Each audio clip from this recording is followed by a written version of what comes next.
Hi, I'm E.D. Lewis and welcome back to my channel.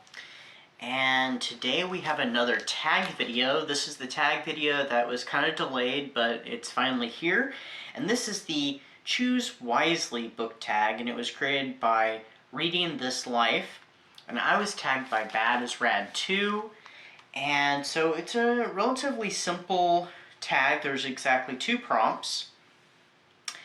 And it's choose 3 books that destroyed you as a reader and 3 books that restored you. And then the second prompt has to do with tagging people. That'll come at the end. So this one was kind of a difficult one for me because I had to try and figure out books that, destroyed me and, kind of restored me. And I don't think, I was just like, I don't think there's many books that, have destroyed me. I could probably think of, several that restored me, but, yeah, and some books have made me cry, and I have a bad tendency to forget which ones they were.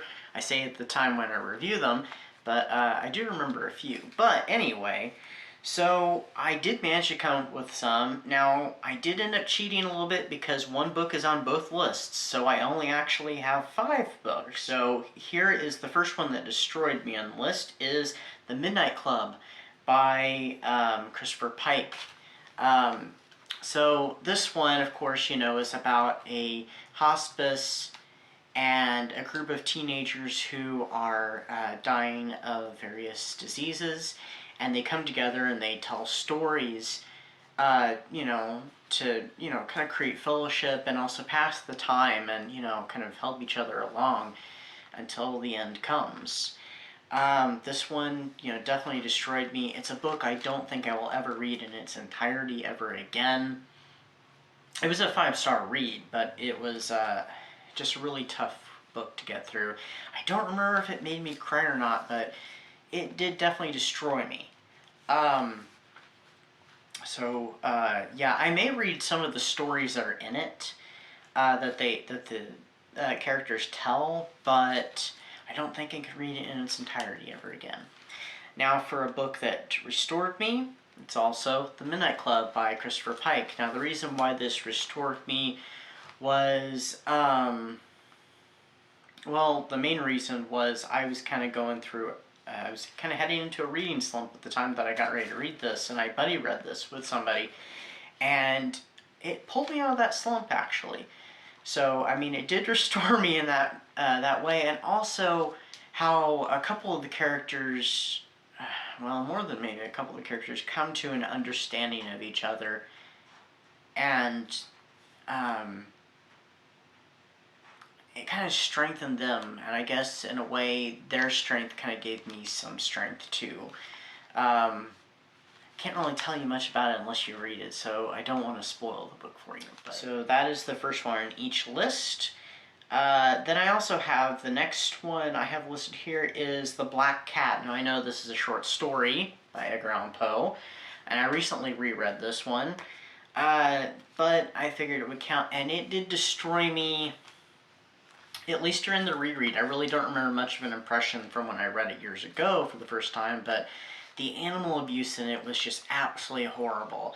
I mean, at the ending, there's some comeuppance that happens to the one who does the animal abusing, but yeah, it was a rough one to read. But so one that restored me was Tales of the Haunted Deep by Brenda Z. Giberson. I'm guessing that's how it's pronounced. This one I read for Old School April, and it was one that I didn't really have any high hopes for, and I was starting to go through a rough time, and also my reading was starting to crash at the same time, but this one kind of pulled me back up.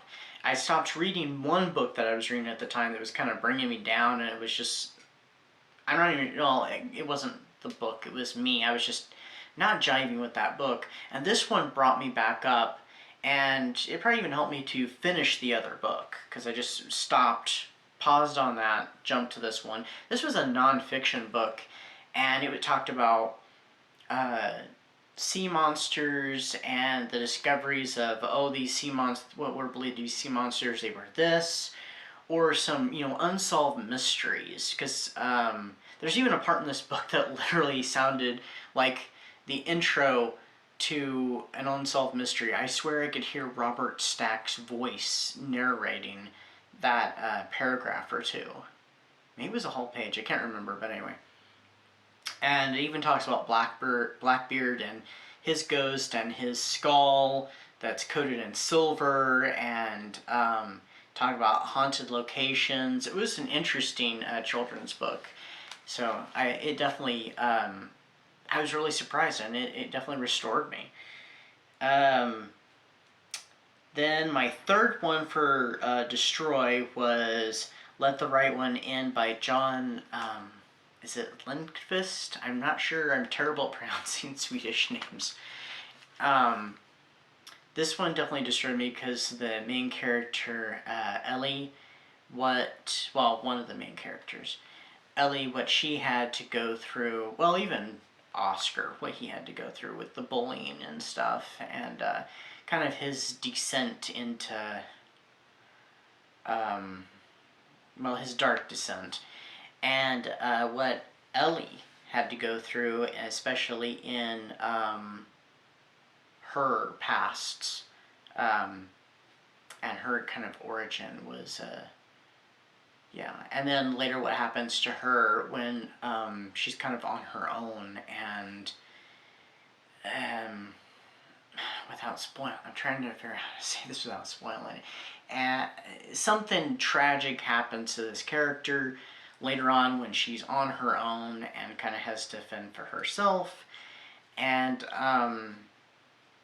yeah, that's all I can say about that. If you've read the book, you know. So you know.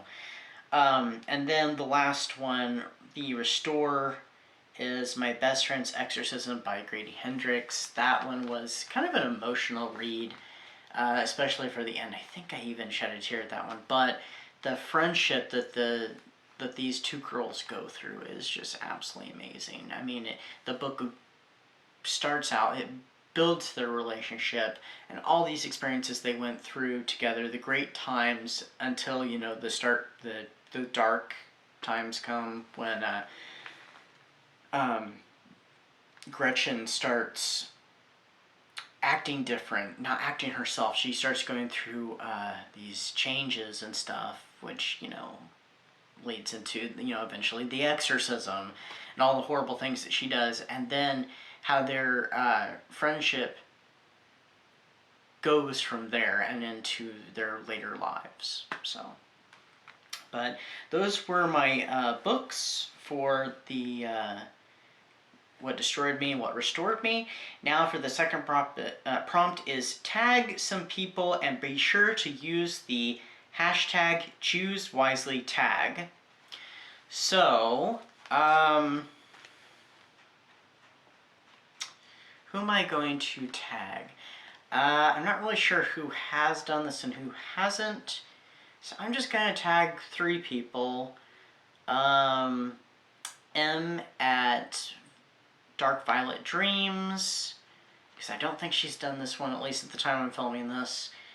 I don't know if Mindy's done this one, so Mindy at Mindy's Book Journey, and Cliff at Cliff's Dark Gems. So, and anybody else really who wants to do this. I just like to tag individual people as like a formal invitation, but then open it up to anybody, because, you know, it's just fun to tag people. And if you don't want to do it, it's entirely up to you. So I invite you, and if you're not interested, you're not interested. So anyway, that's the tag, and I will see you all very soon with another video. Stay safe, stay spooky, and happy May, everybody. Until next time.